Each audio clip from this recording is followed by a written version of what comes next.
നമസ്കാരം. മലയാളത്തിന്റെ പ്രിയ എഴുത്തുകാരൻ ശ്രീ സി രാധാകൃഷ്ണനുമായുള്ള സംസാരം നമ്മളിവിടെ തുടരുകയാണ്. ഉപനിഷത്ത് മഹാവാക്യങ്ങളെ കുറിച്ചാണ് കഴിഞ്ഞ 2 എപ്പിസോഡുകളായി നമ്മൾ സംസാരിച്ചുകൊണ്ടിരിക്കുന്നത്. ഇതിനു മുന്നിലെ ആ 2 എപ്പിസോഡ് കാണാത്തവരാണെങ്കിൽ 35, 36 എന്നീ 2 എപ്പിസോഡുകൾ കണ്ടതിന് ശേഷം ഈ എപ്പിസോഡ് കാണുകയാണെങ്കിൽ കണ്ടിന്യൂറ്റിയോട് കൂടി കുറച്ചുകൂടി കാര്യങ്ങൾ മനസ്സിലാക്കാൻ എളുപ്പമുണ്ടാകും എന്ന് തോന്നുന്നു.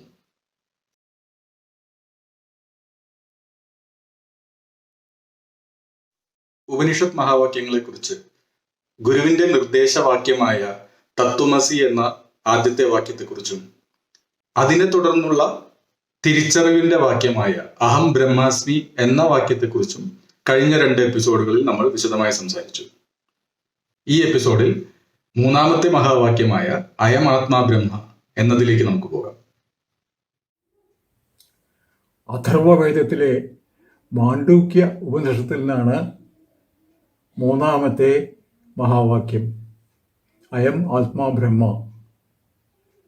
1ാമത്തെ മഹാവാക്യം ഉപദേശം, 2ാമത്തെ മഹാവാക്യം അതിൻ്റെ സൈദ്ധാന്തികമായ ബോധ്യം. സൈദ്ധാന്തികമായ ബോധ്യം കൂടെ കഴിയുമ്പോൾ നമുക്ക് പിന്നെ വേണ്ടത് ഈ അറിവ് അനുഭവമായി മാറുകയാണ്. അപ്പോഴാണ് ജ്ഞാനം വിജ്ഞാനമായി മാറുന്നത് എന്നാണ് പണ്ടുള്ളവർ പറയാറ്. അതിനാണ് വിവേകം എന്ന് വേറൊരു പേരുള്ളത്. അങ്ങനെ സാത്മീകരിക്കാൻ കഴിയാത്ത അറിവ് കൊണ്ട് നമുക്ക് ജീവിതത്തിൽ വലിയ പ്രയോജനമൊന്നുമില്ല. അറിവ് ഉപകാരപ്പെടണമെങ്കിൽ അത് നമ്മുടെ വൈകാരികമായ അനുഭൂതിയുടെ ഒരു മൊത്തം ഭാഗമായി മാറണം. അതായത് അനുഭവ ബോധ്യമാകണം എന്നർത്ഥം. അങ്ങനെ ഞാൻ ബ്രഹ്മം തന്നെയാണ് എന്ന അറിവ് അനുഭവ ബോധ്യമാകാനുള്ള മാർഗമാണ് 3ാമത്തെ മഹാവാക്യം. ഞാൻ ബ്രഹ്മമാണ് എന്നറിയുമ്പോൾ എൻ്റെ എല്ലാം ബ്രഹ്മമാണ് എന്നർത്ഥം ശരിയാണ്. പക്ഷേ ബ്രഹ്മവുമായി എനിക്ക് നേരിട്ടുള്ള ബന്ധം എങ്ങനെയാണ് എന്ന ചോദ്യത്തിനുള്ള ഉത്തരമാണ് നമുക്ക് ആവശ്യം. എൻ്റെ ശരീരത്തിൻ്റെ എല്ലാ ഭാഗങ്ങളും ബ്രഹ്മം തന്നെയാണ്. നമ്മുടെ പഞ്ചഭൂതങ്ങൾ ബ്രഹ്മമാണ്. അതുകൊണ്ടുണ്ടായ ദേഹം ബ്രഹ്മമാണ്. ആ ദേഹത്തിലുള്ള ഇന്ദ്രിയങ്ങൾ ബ്രഹ്മമാണ്. മനസ്സ് ബ്രഹ്മമാണ്. ബുദ്ധി ബ്രഹ്മമാണ്. ഇതൊക്കെ ബ്രഹ്മമാണ്. അഹങ്കാരവും ബ്രഹ്മമാണ്. പക്ഷേ ഇതൊക്കെ നശ്വരമാണ്. നശ്വരമല്ലാത്തതേ ബ്രഹ്മമായിട്ട് നമുക്ക് സങ്കല്പിക്കാനുള്ളൂ എന്നുള്ളത് കൊണ്ട് അനുഭവതലത്തിൽ എന്താണ് നശ്വരമല്ലാതായിട്ടുള്ളത്? അത് നമ്മുടെ ജീവൻ ആണ്. അപ്പോൾ നമ്മിലുള്ള അനുഭൂതി, ബ്രഹ്മാനുഭൂതി ഈ ജീവൻ്റെ വഴിയിലൂടെ ആയിരിക്കണം എന്ന് തീർച്ചയായും. എങ്ങനെയാണ് ജീവൻ ഈ പ്രകൃതിയുമായി പ്രപഞ്ചവുമായി ബന്ധപ്പെട്ടിരിക്കുന്നത് എന്ന് ആലോചിച്ച് നോക്കിയാൽ നമുക്ക് പ്രപഞ്ചത്തെ നന്നായി അറിയാൻ വേണം. അതിൻ്റെ വിശേഷങ്ങൾ തിരിച്ച് അറിയാനുള്ള ബുദ്ധിയും ആവശ്യമാണ്.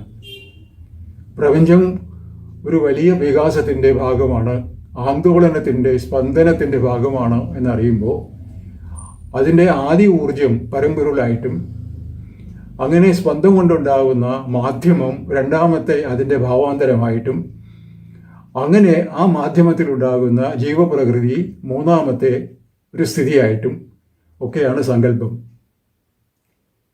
അപ്പോൾ ഈ പ്രപഞ്ചം, അനുഭവ പ്രപഞ്ചം, ഭൂതങ്ങൾ, ശരീരം, ഇന്ദ്രിയങ്ങൾ, മനസ്സ്, ബുദ്ധി, അഹങ്കാരം എന്നിങ്ങനെ പടിപടിയായി മുകളിലേക്ക് പോകുമ്പോൾ അതുകൂടെ കഴിഞ്ഞിട്ടാണ് ജീവൻ വരുന്നത്. ജീവൻ നമ്മുടെ നിയന്ത്രണത്തിലല്ല ശരിക്ക്. ജീവൻ്റെ നിയന്ത്രണത്തിലാണ് നമ്മൾ. അപ്പോൾ ജീവനിലേക്ക് പോയി എന്തെങ്കിലും അറിയാനുള്ള എന്ത് മാർഗം നമുക്കുണ്ട് എന്ന് ആലോചിക്കുമ്പോൾ ബുദ്ധിയുണ്ട്. അതുകൊണ്ടാണ് ബ്രഹ്മം എന്ന് പറയുന്നത് ബുദ്ധിഗ്രാഹ്യമാണ്, അതീന്ദ്രിയമാണ് എന്ന് ഉപനിഷത്ത് പറയുന്നത്. ബുദ്ധി കൊണ്ട് നമുക്കതിനെക്കുറിച്ച് ചിന്തിക്കാം, മാർഗം അറിയാം. നമ്മുടെ ജീവിതത്തിന് ജീവനാണ് പ്രപഞ്ചവുമായുള്ള പൊക്കിൾക്കൊടി ബന്ധം. അതായത് നമുക്ക് 3 ശരീരങ്ങളുള്ളതിൽ, അതായത് ഈ കാണുന്ന സ്ഥൂല ശരീരം, അതിൻ്റെ പുറകിലുള്ള സൂക്ഷ്മ ശരീരം, അതിൻ്റെ പുറകിലുള്ള കാരണ ശരീരം. കാരണ ശരീരം ആദി ബ്രഹ്മം അല്ലെങ്കിൽ പരമ്പൊരുള്. സൂക്ഷ്മ ശരീരം പ്രകൃതി എന്ന് പറയുന്ന അക്ഷരമാധ്യമം. സ്ഥൂല ശരീരം നമ്മളെ കാണുന്ന ദേഹം. ഇതില് ഈ സൂക്ഷ്മ ശരീരം എന്ന് പറയുന്ന ജീവൻ ആണ് പരമ്പരകളുമായിട്ട് ബന്ധപ്പെട്ട് കിടക്കുന്ന കണ്ണി. പ്രപഞ്ചത്തിന് 3 തലങ്ങളുള്ളതിൽ പരമ്പരകള്, മാധ്യമം, അതായത് അക്ഷരം, പിന്നെ ക്ഷരം എന്ന 3 കാര്യങ്ങളിൽ ഈ അക്ഷരം എന്ന് പറയുന്നതിനോട് ബന്ധപ്പെട്ട് കിടക്കുന്നത്, അഥവാ അതിൽ തന്നെയുള്ളത്, അതിൻ്റെ ഭാഗമായിട്ടുള്ളതാണ് നമ്മുടെ 3 ശരീരങ്ങളിൽ രണ്ടാമത്തേതായ സൂക്ഷ്മ ശരീരം. ആ സൂക്ഷ്മ ശരീരമായ ജീവനാണ് എനിക്ക് പരമ്പൊരുളുമായുള്ള പൊക്കിൾക്കൊടി ബന്ധം എന്നുള്ളത് കൊണ്ട് പരമ്പൊരുളിനെ കുറിച്ച് അറിയാനുള്ള മാർഗം, അനുഭവ മാർഗം ജീവനിലൂടെ പോവുകയാണ്. അതുകൊണ്ടാണ് അയം ആത്മാ ബ്രഹ്മ എന്ന് ഉപനിഷത്ത് പറയുന്നത്. അങ്ങനെ പറയുമ്പോൾ നമ്മൾ എങ്ങനെയാണ് അത് സാധിക്കുക എന്ന് അറിയാം. അതൊരാവശ്യമാണല്ലോ, പ്രയാസമുള്ള കാര്യമാണ്. ഇതാണ് ജീവനാണ് വഴി എന്ന് കണ്ടെത്തി കഴിഞ്ഞാൽ ആ ജീവനിലൂടെ എങ്ങനെ അങ്ങോട്ട് പോവാം, അഥവാ എങ്ങനെ പരമപൊരുളിനെ നമുക്ക് അനുഭവ വേദ്യമാക്കാം എന്നുള്ള ചിന്ത വരികയാണ്. സാധാരണഗതിയിൽ ഈ ബോധ്യം നമുക്ക് മനസ്സിലേക്ക് വരാറില്ല, നമ്മൾ ആലോചിക്കാറും ഇല്ല. അതുകൊണ്ട് അഥാതോ ബ്രഹ്മജിജ്ഞാസ എന്ന് തുടങ്ങിയിട്ട്, അതായത് ഇനി നമുക്ക് ബ്രഹ്മത്തെക്കുറിച്ച് ആലോചിക്കാം എന്നൊരു തീരുമാനം എടുത്തു കഴിഞ്ഞിട്ട് ബ്രഹ്മസൂത്രം ചെയ്യുന്ന പോലെ ബ്രഹ്മത്തെക്കുറിച്ച് ആലോചിച്ച് വരുമ്പോൾ നമുക്കതിൻ്റെ 3 നിലകൾ കണ്ടുകിട്ടും. നേരത്തെ പറഞ്ഞ 3 തലങ്ങൾ. ആ തലങ്ങളിൽ മധ്യത്തിലുള്ളതാണ് ജീവന്റെ ആസ്ഥാനമായ പ്രകൃതി എന്ന തലം. ആ പ്രകൃതിക്ക് 2 അവസ്ഥകളുണ്ട് എന്നും കൂടി ഉപനിഷത്ത് പറയുന്നുണ്ട്. ഒന്ന് ജീവഭൂതമായ അടിസ്ഥാന അവസ്ഥ, 2 ജീവഭൂതം രൂപീകരിച്ച് കഴിഞ്ഞിട്ടുള്ള പ്രകൃതി അഥവാ സ്ഥൂലാവസ്ഥ. ഈ സ്ഥൂലാവസ്ഥയിൽ നിന്നുകൊണ്ട് നമ്മൾ സൂക്ഷ്മാവസ്ഥയിലേക്ക് കടക്കാനുള്ള വഴി അന്വേഷിക്കുകയാണ്. അത് വെറും ഒരു സൈദ്ധാന്തിക അന്വേഷണമല്ല, അനുഭവം കൊണ്ടുള്ള ഒരു അന്വേഷണമാണ്. നമുക്കൊരാളിനെ കുറിച്ച് എല്ലാ വിവരവും അറിയാം എന്നുള്ളത് കൊണ്ട് ആ ആളിനെ നമ്മൾ അറിഞ്ഞു എന്ന് പറയാൻ വയ്യ. നമുക്ക് അദ്ദേഹത്തെ അറിയണമെങ്കിൽ നമുക്ക് അദ്ദേഹത്തിൻ്റെ ഭാവങ്ങളും അദ്ദേഹത്തോട് പ്രിയവും ഒക്കെ നമ്മൾ ഉണ്ടാക്കിയെടുക്കണം.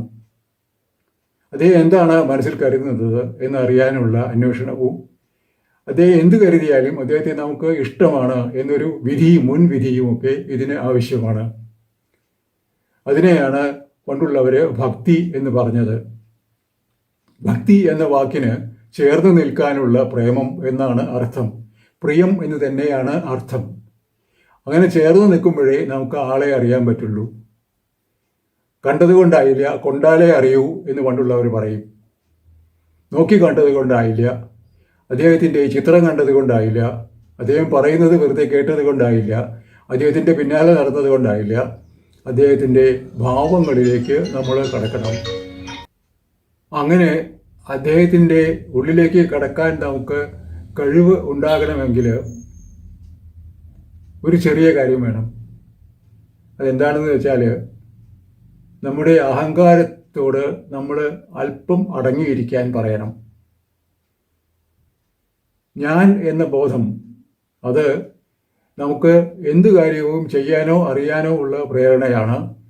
അതേ സമയത്ത് തന്നെ ഞാൻ വലിയ ഒരാളാണ്, എനിക്കിനി ഒന്നും അറിയാനില്ല, ആരെയും ആവശ്യമില്ല എന്ന് തോന്നാനുള്ള ഒരു ഉപാധി കൂടിയാണ്.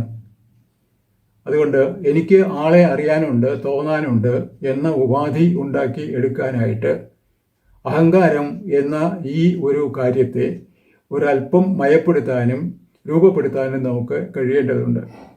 അങ്ങനെ ഈ അഹങ്കാരം എന്നുള്ളത് നമുക്ക് ഈ ഒരു കാര്യം അറിയാനുള്ള ഉപാധിയാണ് എന്ന തിരിച്ചറിവ് ആദ്യം ഉണ്ടാകണം. അതിന് ഞാൻ, എൻ്റെ, എനിക്ക് എന്നൊക്കെ പറയുന്ന ഊന്നലുകളിൽ ഒരല്പം മാറ്റം വരണം. ഇതിൻ്റെ അപ്പുറത്ത് ചിലതുണ്ട് എന്നും അതെനിക്ക് അറിയാൻ താല്പര്യമുള്ള കാര്യങ്ങളാണ് എന്നും അതറിയാൻ എനിക്ക് കഴിയും എന്നും അങ്ങനെ അറിയുമ്പോൾ നമുക്ക് ചില കാര്യങ്ങൾ മുൻപില്ലാത്ത അനുഭൂതികൾ ഉണ്ടാവും എന്നുമൊക്കെ തിരിച്ചറിയാനുള്ള ഉപാധി കൂടിയാണ് ഈ അഹങ്കാരം. അപ്പോൾ അഹങ്കാരത്തെ നമ്മൾ ഒരു ഊന്നുവടിയായി ഉപയോഗിക്കുകയാണ് വേണ്ടത്, മറ്റൊരാളെ അടിക്കാനുള്ള വടിയായിട്ട് ഉപയോഗിക്കുകയല്ല എന്ന് തിരിച്ചറിയണം. അങ്ങനെ തിരിച്ചറിഞ്ഞിട്ട് ഞാൻ തന്നെയാണ് ബ്രഹ്മം എന്നതിൽ നിന്ന് എൻ്റെ ജീവനാണ് ബ്രഹ്മം എന്നും ആ ജീവനിലുള്ള വഴിയിലൂടെ ബ്രഹ്മപ്രാപ്തി അല്ലെങ്കിൽ ബ്രഹ്മബോധം, ബ്രഹ്മ അനുഭവം ഉണ്ടാക്കിയെടുക്കാനായിട്ട് എനിക്ക് എൻ്റെ അഹങ്കാരത്തെ നിയന്ത്രിക്കണം എന്നും ഉറപ്പ് വരണം. ആ ഉറപ്പ് വന്നു കഴിഞ്ഞാൽ പിന്നെ എളുപ്പമാണ്, പിന്നെ പ്രശ്നമില്ല.